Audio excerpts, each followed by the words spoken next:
Should the IMF be green-lighting that $5 billion in emergency aid?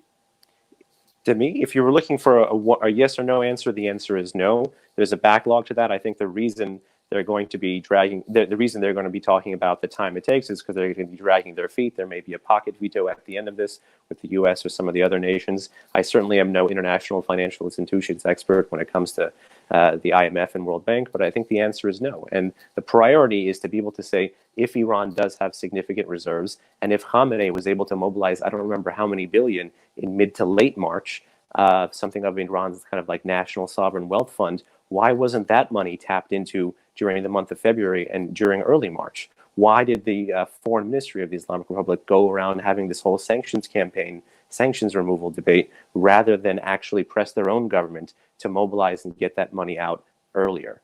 Esfandyar BATMANGHELIDJ, you agree?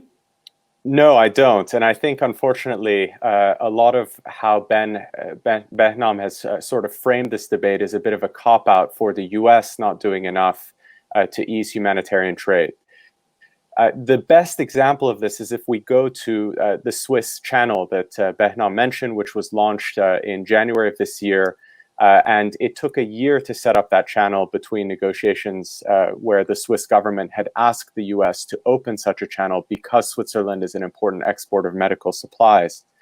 And the fact of the matter is that since January, when the channel conducted its first pilot transaction, there have been no further transactions through that channel, meaning that the main tool that the Trump administration has presented as evidence of its commitment to protecting humanitarian trade has not facilitated any sales of medication during Iran's COVID-19 outbreak, the time when, you know, the country needed the most assistance. And what this evidences to me is the fact that we are having the wrong conversation about really what the international responsibility is here. You know, Behnam, I think, points out concerns, true national security concerns that European and American stakeholders may have about Iran's regional activity.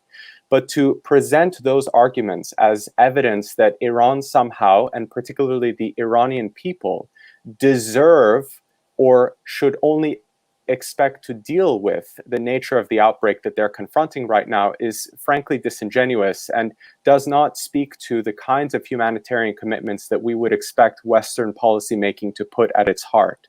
The simple fact is that the US has not done enough to ease humanitarian trade.